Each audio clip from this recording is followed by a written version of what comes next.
Hey guys, Mhm. welcome to the fitness podcast or this episode of it. Today we have a special guest, Narley. We're going to be talking about setting goals and its relevance to fitness industry. But before we do, I just want to do a quick plug-in for my friend Christian. We built a website called gamertech.ca, which allows you to customize and build your own computers. And we do shipping and delivery during this time. We also have completed computer builds for you if you're not that big of a builder, and our price ranges are extremely affordable for the products we give. If you use the promo code NIK, N-I-K, you'll get a $25 discount on any purchases you make. It'll be all in the description. So with that, Gnarly, if you can introduce yourself. Yeah, for sure. Hi, everyone, and thanks for having me, Nick. My name is Narley. I'm a mindset coach to entrepreneurs. I'm also a neurolinguistic practitioner and a clinical hypnotherapist. I have a passion for helping people really get down to the root cause of what's causing them to self-sabotage themselves when it comes to their goals in business and in life, and help them release those subconscious blocks so they can increase their productivity, their confidence, and ultimately their income. Yeah, that's actually a major topic that I think can translate into most field or any fields that you desire. I know our podcast's goals is mainly for fitness, but you can translate it into entrepreneurship, studies, anything you do. So, with that, I just wanted to ask you what your definition of a Yeah. goal is at a base level. Absolutely. At a base level, the definition of a goal is a person's personal ambition. A goal could be career related or personal, but essentially it's a desired outcome. It's a desired result that someone currently doesn't have, but is going to put an effort to achieve. So, yeah. Yeah, I know a lot of people, like when they say a personal ambition and all that, they would have a hard time estimating what they can Hmm. actually do. Like, let's say in fitness, you say you want, or in Hmm. entrepreneurship, for example, you just start a company and you say, I Hmm. want to be a stage B company with a valuation of 100 million or so within 3 months. That's highly unreasonable. So Hmm. can someone who is ambitious, wants to make a Hmm. goal, make something that is manageable? Hmm. Absolutely. So I think what's important to understand is to have a healthy disregard for the impossible. It's good to aim higher than to aim lower, for sure. But generally speaking, it's good to have markers of success, right? And have different types of long-term goals and short-term goals. When it comes to fitness, fitness is definitely a personal goal because it's going to affect also your inner world as well as your outer world. But setting deadlines is something that I see a lot of people don't take seriously. So having that by this date, I will be this weight, or you know what I mean? So Yeah. that's another way to keep it really realistic and write out your goals. I know we'll get into more strategy, but writing your goals down and kind of I call it future pacing. And this concept, sorry, I'm rambling, but just No gonna go with worries. it. Yeah. This concept of, let's say in 3 months from now, you want to be 20 pounds lighter, right? So Yeah. what you do is you would future pace and imagine yourself 20 pounds lighter. Let's say in August, right? We're doing this in May. So in August, you're 20 pounds lighter. You have to get into the mindset of, okay, now I'm 20 pounds lighter. What did I do to make sure that this goal was achieved, right? So it's kind of like reverse engineering, but also looking ahead and reminding yourself of how much better you're going to feel. And I think one thing people forget to do is they don't add their emotions into their goals. They need to add all of their senses. What are they going to see? What are they going to hear? What are they going to feel? To really get their brain engaged with the goal.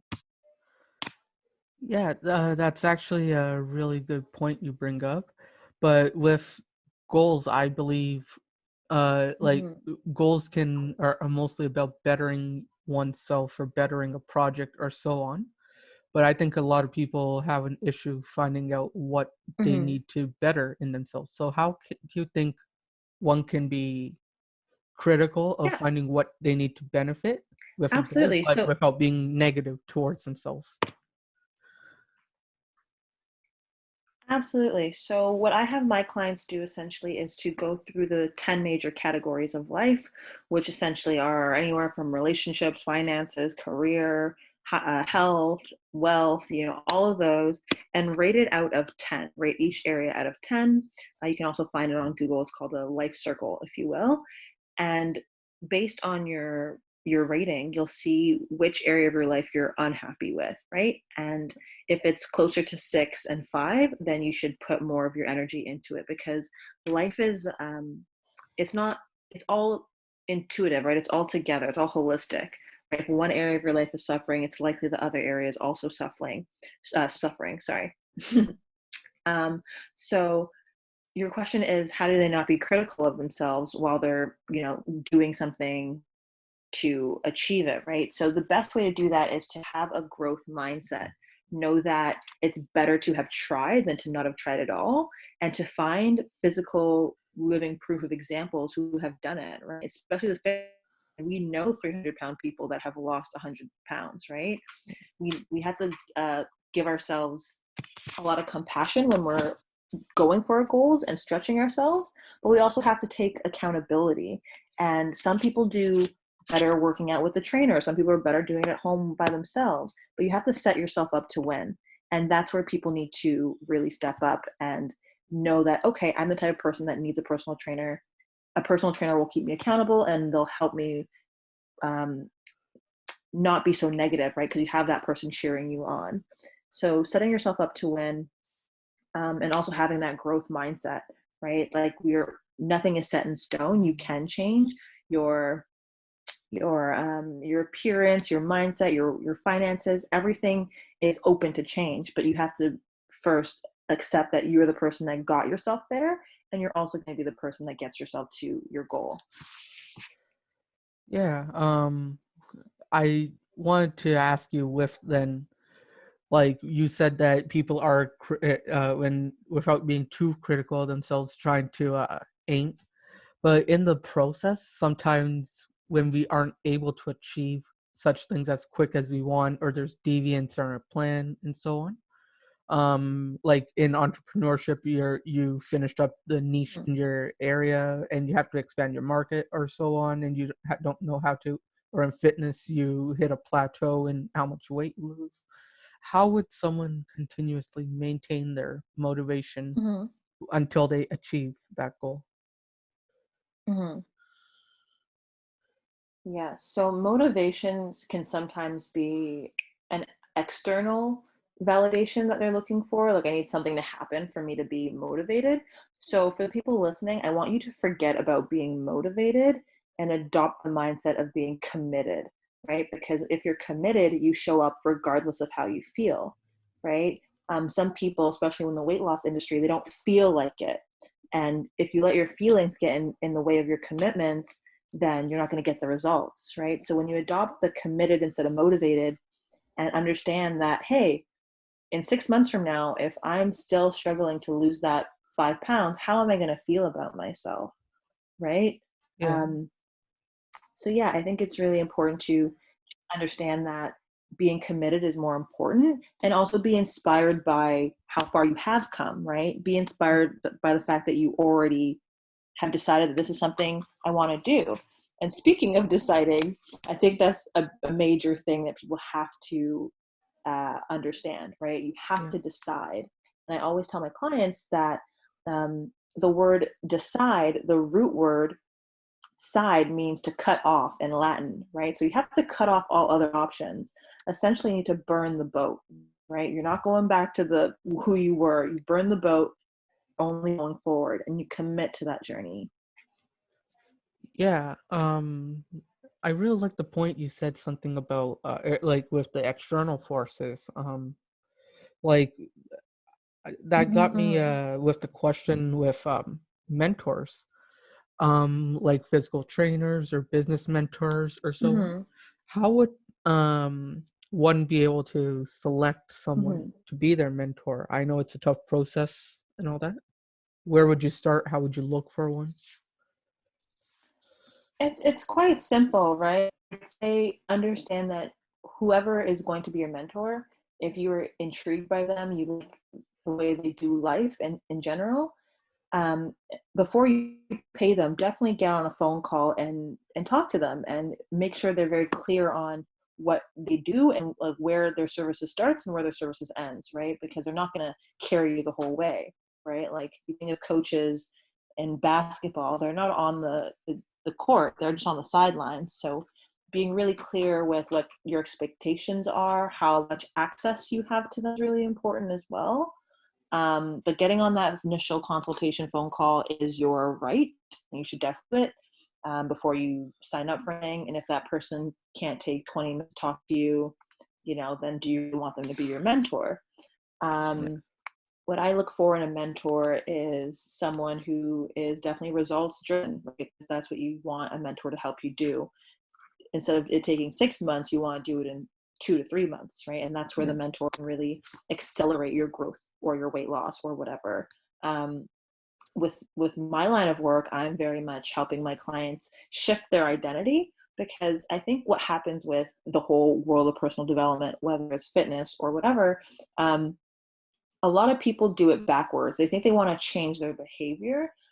So what they do is the they put the gym clothes, the gym bag near the door, and I think that's going to help them. They buy the journal to start, journaling their feelings or whatever. But they have to look at their identity, right? So who must you be? Who must you embody to achieve this goal? The person or the version of you that is 100 pounds lighter, or does run a podcast, or is a mindset coach, who and successful at it, right? Who are they? What do they talk like? What do they think like, right? So when you start looking at your goals from the identity level, from who do I have to be to achieve this, it makes it a lot more easier actually. So yeah. Yeah, I actually, a lot of Does that points that make you brought. sense? You get what Yeah, I, it what I mean does by that? actually Yeah. quite a bit. Okay. Yeah, like it's definitely trying to find someone who Mhm, does care about you and can actually help you benefit your business. But sometimes that is mhm, quite a hard thing for people to do because you don't know what like a mhm. mentor the outcome is supposed to be. So that's I think it's hard for many people to choose a mentor. So Well, how do you? that's the thing. Yeah, go ahead. Yeah, absolutely. I think it's also a pair. I always tell my clients, right? I'm not there to take you all the way through the finish line. You have to take yourself through the finish line. I'm there to guide you. I'm your goalpost, if you will. Like I'm keeping you on track, right? But you're the one that's going to have to take. You're the one that's going to have to run the race, essentially, right? So having that really clear accountability and knowing that at the end of the day, you are still in control. You're hiring a mentor to be that sounding board, right? So it's not completely fix my life. It's okay, help me do this better than I've been doing it because they have a strategy that you don't have, right? Yeah. Yeah, like essentially just to put it in the fitness sense of my coach for my students. Mm-hmm.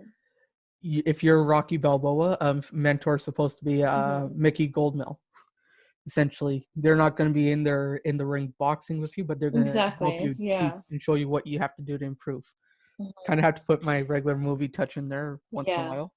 And one thing I want to, yeah, and it's really important to understand that, like, you have nothing to lose if you hire a mentor because clearly you don't have what you want. And if you like, you would have it already if you knew how to get it.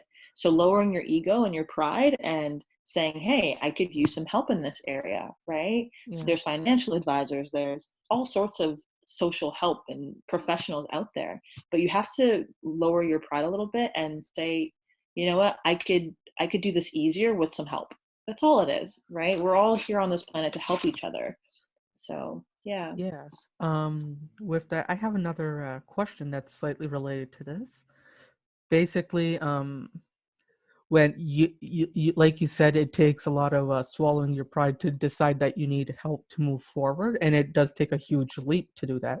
But it would also be difficult to find a mentor who has the best interests of you for you, and doesn't want to just take Well, advantage of. they should always have the best interest. Yeah, so how would one find Yeah, someone who has exactly. your best Definitely interests talk in to them on mind? the phone. Yeah. Yeah, so just having a quick chat with them, what kind Well, of you things? talk to them and you ask them and you yeah, you go to them and say, this is what I need, and they'll tell you if they can meet your expectations or not. You go to them and say, hey, this is what I'm looking for. Does this fit the services or the program, and then you ask questions and you just have that initial chalk, because you're giving them your time and money, right? And they're also, obviously their reputation's on the line too, so it needs to be a good fit. Everyone needs to be a yes win-win situation for everyone. So just ask them questions. Say, this is what I need. I want to be this amount of ripped. I want to be, I want to look like this. Can you help me? And obviously with having a coach, they're not there with you 24/7. They're going to give you tasks and goals and meal plans. For me, I give my clients a weekly goals to set out, and I make sure they actually achieve them. Right. So it's paramount that you put some skin in the game, like I said, right? But when it comes to mentors or fitness coaches or whoever, talk to them, check them out, see the results they've gotten other people. Sometimes what I used to do is I would message their clients if they were tagged or something and be like, hey, what was it like? Because obviously a coach might say I'm the best, but when you talk to their clients, they can give you a real assessment. And I always encourage my new clients or curious people to message my clients, right? Because your work should speak for itself. And yeah, so I think I love the personal development world. I think it's just really important to understand that you don't know it all. And I'm in my zone of genius as a coach, as a mindset coach. I would never, guarantee someone I could make them lose weight, because that's not my zone of genius. So find someone who has what you're looking for and ask questions, right? Yeah. But one thing I think that maybe the fitness world could do more of is more identity work. Like, who must I be? What is the identity of the person that can achieve this weight, right? And Yeah. that's what I'm into. I'm into subconscious reprogramming and learning the inner workings of the mind, because you've never been that version of yourself. You never looked the way you want to look. So your mind is going to have a lot of um, self-sabotaging tactics that might come up, right? And how to navigate that. Yeah. So yeah, with that, like I just want to bring all this to the fitness industry. I might go on a bit of a rant here. I Mm-hmm. apologize if I do. Mm-hmm. But basically when I was trying to lose my Okay. weight, um, I basically set something called a SMART goal. So I knew in order to get to a healthy weight, I had to lose 75 pounds. Um, but I knew it wasn't going to happen. I'm not going to turn into a Mm-hmm. Rocky style boxer where I put on a garbage bag in a sauna for every day. I made a SMART goal, which basically is an acronym for how Yeah. you can set one. I made the S stands for specific. So my Absolutely. Yeah. yeah, Smart goals. yeah. So my goal was direct. Mm-hmm. It was detailed Yeah. and it The was S stands for meaningful. specific. Yeah. Yeah. M stands for Mm-hmm. measurable. A stands for attainable. R stands for Absolutely. Making relevant, it and for meaningful. time Yeah. uh, based. And I Yeah. also set a vision board as well. Like, Timely. Yes. so Exactly. And just, do these yeah, perfect. go And for and your just talking thing as about well? meaningful. Yeah. Is this Yeah, something you would absolutely, recommend to your absolutely. But clients? I'm more focused on the meaningfulness. Yeah. Yeah, I think SMART goals are great, but there's the one key thing that's missing a little bit is the identity work, right? And making it meaningful, and actually putting a lot of what's at stake if you don't achieve these goals, right? Really getting that intrinsic motivation, not the motivation, but the commitment and the inspiration, because you realize, hey, in 6 months, if I don't lose that 75 pounds, what am I going to lose out on, right? What is my life going to look like? How am I going to feel about myself?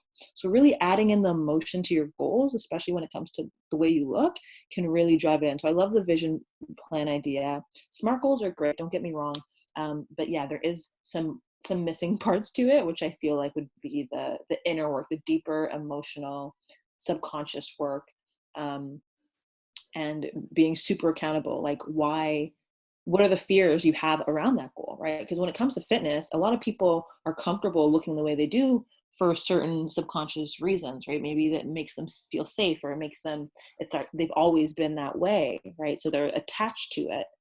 So this is what happens when people sabotage themselves, because they fear judgment, they fear losing friends, they fear never being not being the person they've never been before, right? Or being the person they've never been before brings up anxieties, because what is that going to mean for their relationships in their outside world, right? Even though obviously it's a good thing to lose weight or be more jacked or whatever, there can be some things internally on a deeper level that causes people to uh, not go for it, right? And that's why there's people that are obese for years, and you're like, why don't you just work out? Well, there's a subconscious gain they're getting from it, and they don't know it yet. So as a clinical hypnotherapist, that's something I could help someone with, right? Yeah. What is the gain of it? I don't want you to get super super deep, but that's where smart goals actually can't really help you, because they can't tell you what your subconscious fears are. um, Yeah. Once but I yeah, smart found goals it, is a like good I have to it's a good agree. framework for sure. Yeah. I actually have to agree with what you said until I found, Hmm. like, until it hit me that, like, from all the fears I did have, knew that I would rather face the consequences of losing weight than the consequences of continuing to be obese. It was a huge, Hmm. until I reached that point, it was a huge struggle for me to start, because until that point, I knew everything I had to do in order to lose weight. I always had the fear until I needed to actually do it. Um, so I think Mhm. definitely having that mentality of trying to push past that fear is something that everyone needs to do before they do set a goal. Because whenever I see someone who hasn't Mhm. made that goal in any industry, like entrepreneurship or weight loss or whatever it is, they always instinctively have that kind of fear that blocks them from doing it. Like in entrepreneurship, oh, what if I lose my job? What if I don't have food? What if all that? But the people who jump over all those fears and actually get started on doing something are the people who usually have the successful business. But the people who constantly have that fear pulling them back are the people who, at the end of the day, not to sound too harsh, but don't have that business or Mhm. don't have that goal that they have reached. Yeah, exactly, exactly. It can be really frustrating for people when it comes to setting goals. And what I notice is people eventually avoid setting goals because it makes them feel bad about themselves because they can't achieve them. But it's not their fault. There's just other factors, deeper factors going on, right? So they get frustrated, and they know there's something wrong, but they can't quite pin it, so they start spinning their wheels, or the same year repeats itself, and it's unfortunate that our school systems don't teach us a little bit more about the inner workings of our mind. But what I would recommend for anyone listening that's struggling to achieve their goals, fitness or not, is to ask yourself in a journal, you know what am I gaining from not achieving my goals? Like, what could I possibly be afraid of would happen should I achieve my goals, and really try to uncover those deeper fears. Like, what's the worst that could happen? Or, if my insecurity was my friend, how would it be protecting me, right? If my fear of failure was my friend, how would it be protecting me, right? So the answer could be, it's protecting me from looking stupid. It's protecting me from losing my friends. It's protecting me from fear of success and all of these things. So once you get a little deeper onto why you wouldn't actually want to achieve your goals, it could really be a difference, make a difference with actually achieving them in the end. Yeah, and one thing I definitely have to add is, like, I'm not gonna sit here and say, oh, everyone has to try to jump over, because it's super easy. I know it's really hard, and it's something that you have to try when you're in the correct mindset, or you have the time to do it, or Hmm. you're in the mentality to do it. like for me, if I still stayed in my old engineering program with the stress I was going through, having the additional stress of my body rejecting my diet and so on is something I couldn't have. So me choosing to reduce weight during my engineering program would not have been the best option for me. Hmm. I only did it because I knew I was having health issues in my engineering program, but I Hmm. still waited a bit till I had less stress from that angle, so I can pick up this new stress from this side. So just Got it. just finding out what your it, like you have to write it down, weigh the pros and cons of everything, and then make the decision for Hmm. yourself. It's something Yeah. you best. You have to do for yourself. Absolutely. You know you best, right? And when it comes to you know you best, also figure out, when am I most committed to something? Do I have accountability? Do I not have accountability? When am I totally going for it? And when am I sabotaging, right? Like being really clear on what your triggers are. For me personally, when I get other people involved in my goals, I go for them even more, right? If I tell someone or I tell a group of people, hey, 7 o'clock on Sunday, I'm going to be live on Instagram, if I don't show up, I'm going to feel shitty about myself, right? Yeah. So when you involve other people, it makes a difference. It really makes you step up. So that's my little trick. Yeah, so I think we had a really nice discussion about all this. I just wanted to ask if you Hmm. have anything else to bring out. Yeah, absolutely. If anyone is struggling with self sabotage or negative self talk, if it's really holding you back, not even in fitness, but in other areas of your life, I would be more than happy to offer you a free coaching session. It's a free consultation where I can really uncover and pinpoint what's been holding you back on an unconscious level. And we can see if we'd be a good fit to work together. I'm really passionate about, helping people achieve their greatest potential and getting out of their own way and into their best life.